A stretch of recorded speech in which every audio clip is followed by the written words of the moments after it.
after a year in captivity. Your prayers are urgently requested for Nigerian pastor Paul Musa and his wife Ruth, who were abducted more than a year ago by the Islamist terrorist group Boko Haram from their home in northern Borneo State. In a video posted online by the kidnappers on May 5th, Pastor Paul calls on the government and the Christian Association of Nigeria for help in securing their release. The couple was abducted in March 2023, and Pastor Paul says that Muslims kidnapped at around the same time have been freed and resettled in their communities, yet we have been forgotten. Why? Asked Pastor Paul. Why does the government not care for us? Is it because we are Christians? The 59-year-old pastor points out that he and his 50-year-old wife have served the church for 29 years. Today we are not physically healthy, he said in the video, and I and my wife, we are here. We need assistance from you. Churches and Christian communities in Nigeria's North and Middle Belt are frequently targeted for attack. It is estimated that around 45,000 believers have been killed by Islamists since 2009. The majority of the killings taking place in the two regions. Many hundreds of thousands have been displaced. And this is Egypt. Extremists attacked 2 Christian villages in Upper Egypt. Please cover our brothers and sisters in southern Minya Governorate, Upper Egypt, in prayer after separate attacks by Muslim extremists on 2 Christian communities. Several houses belonging to Christians in Al-Fawakir village, around 150 miles south of Cairo, were set ablaze late on April 23rd, according to a local Christian source.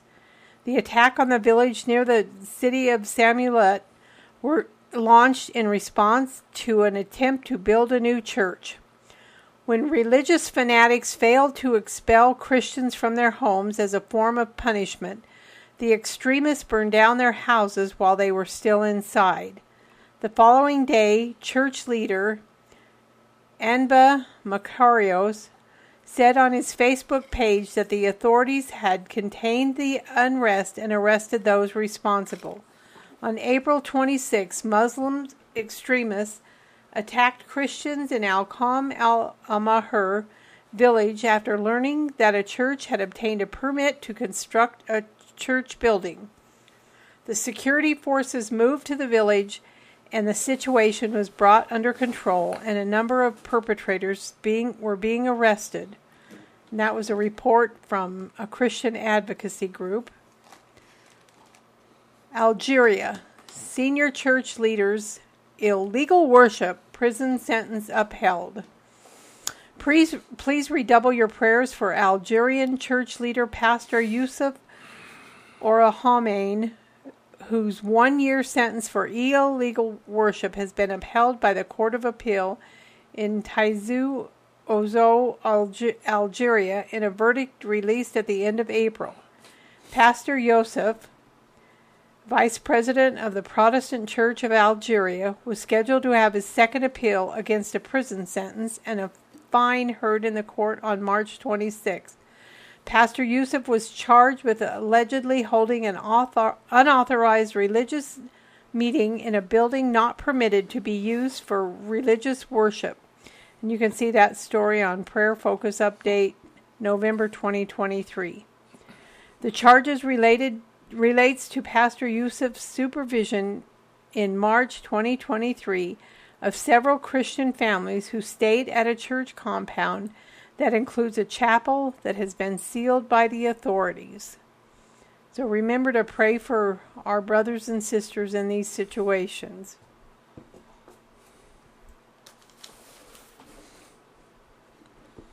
Are you done? Yes. You know, did you notice that in every one of those, the leaders are disappeared? Yeah. They're trouble. I mean, now see, we've got another one, and now this comes out of Ukraine. talks about an Orthodox priest. Well, see, again, Ukraine comes up here. And this has to do with the Ukrainian Orthodox priest. And he's 41 years old. And he's been held in one of their prisons, which they call an investigation prison. And then there's another one, a woman in her 50s faces a criminal trial. And 18 months have passed since, that's where these people are. The Ukrainian Orthodox priest and this woman both disappeared.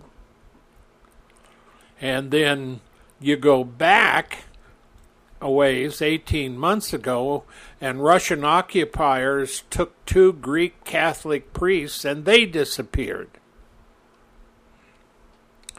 And so the priest is Friar Maximov, and they charged him with espionage. And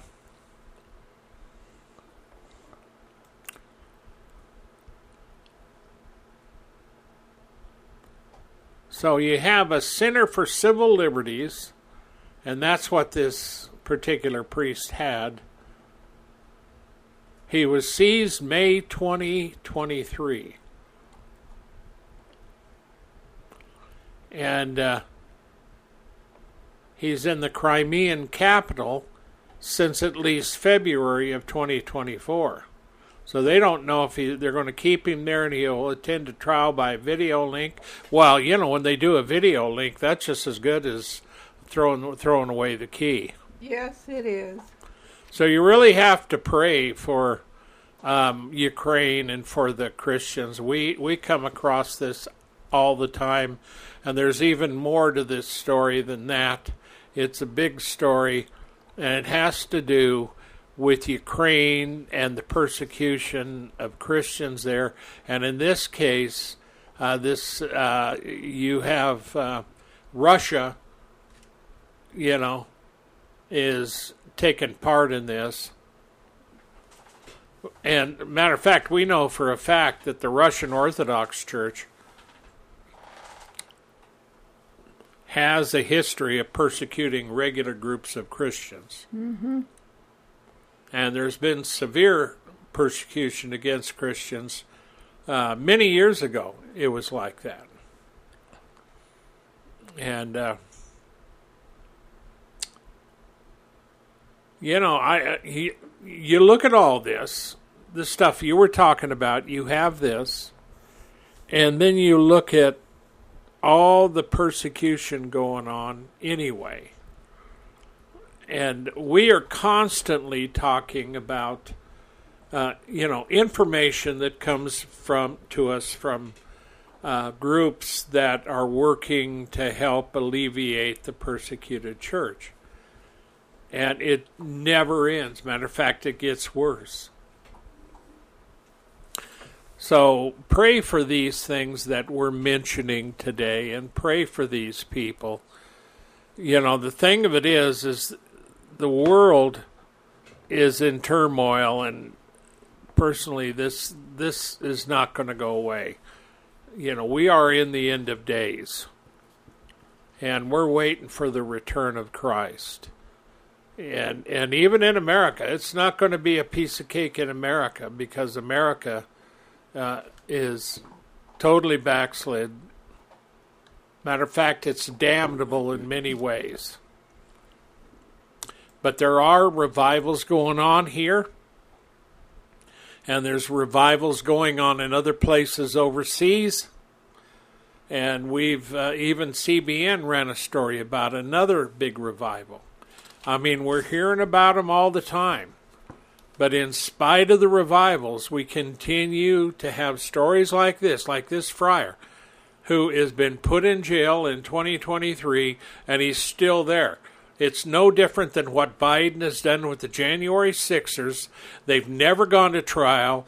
In America, we are guaranteed, according to the Constitution, that we are considered innocent to proven guilty, that we have a right to a speedy trial, we have a right to an attorney, and, there's a lot of things, and every one of their rights have been thrown through the window by this stupid, moronic Biden administration.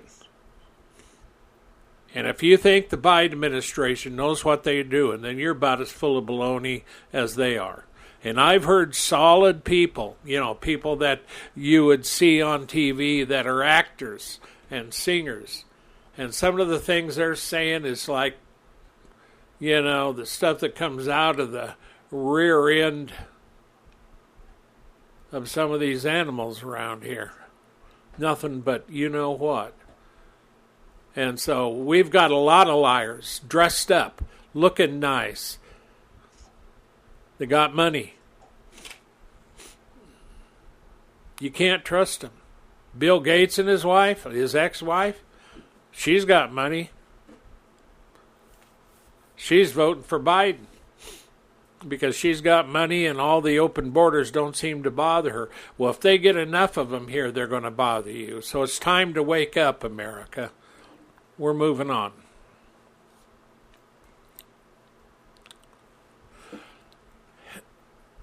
And Tower, this is another thing that you and I have talked about, and we did stories on modern-day slavery in Pakistan. I just hate that. I hate the wickedness. I hate what the brick kiln owners do. They're unscrupulous, and they're wicked and evil.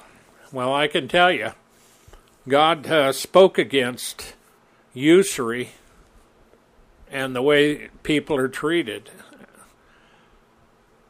Families are ensnared for generations. This comes to us from International Christian Concern, persecution.org. And they say, our hearts are heavy for the millions of Pakistanis, including children, serving as indentured servants in an estimated 20,000 brick kilns. Can you imagine that? 20,000? Yeah, that's a lot. They often suffer from back-breaking work for decades under this modern-day slavery. Persecuted Christians in Pakistan often have no other choice.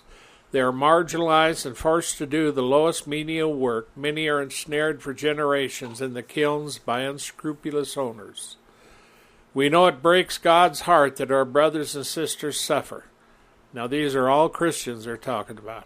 Yet God has entrusted us with the solution. Keep families out of the kilns with livelihood projects. Families often return to the industry because they lack job skills or a safety net. With your help, we can stop the cycle of persecution for the kilns. At the kilns.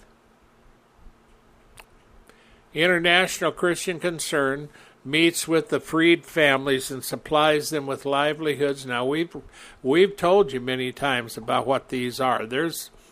And they really set them up. And this doesn't require lengthy training. And so they can restore their dignity and give them hope. So far, they've bought 50 rickshaws, a motorized passenger car for families. They use them to earn money as taxis or delivery drivers. And one guy, one man that was freed from the brick kiln, it's like a dream coming true. We were hopeless to think of getting out of the brick kiln work, and especially starting a new business. May God help you the way you helped us. Amen. And so there's more. So we wanted to do this story to remind you to help the persecuted church, not just with prayers, but with financial assistance. You can go to persecution.org and donate to the Pakistan Brick Kiln Appeal. And you'll be able to, through your donation, to help these particular people. Our brothers and sisters. Yes. And And so for $1,000 they can buy rickshaws. So may God help them to do that. Yes,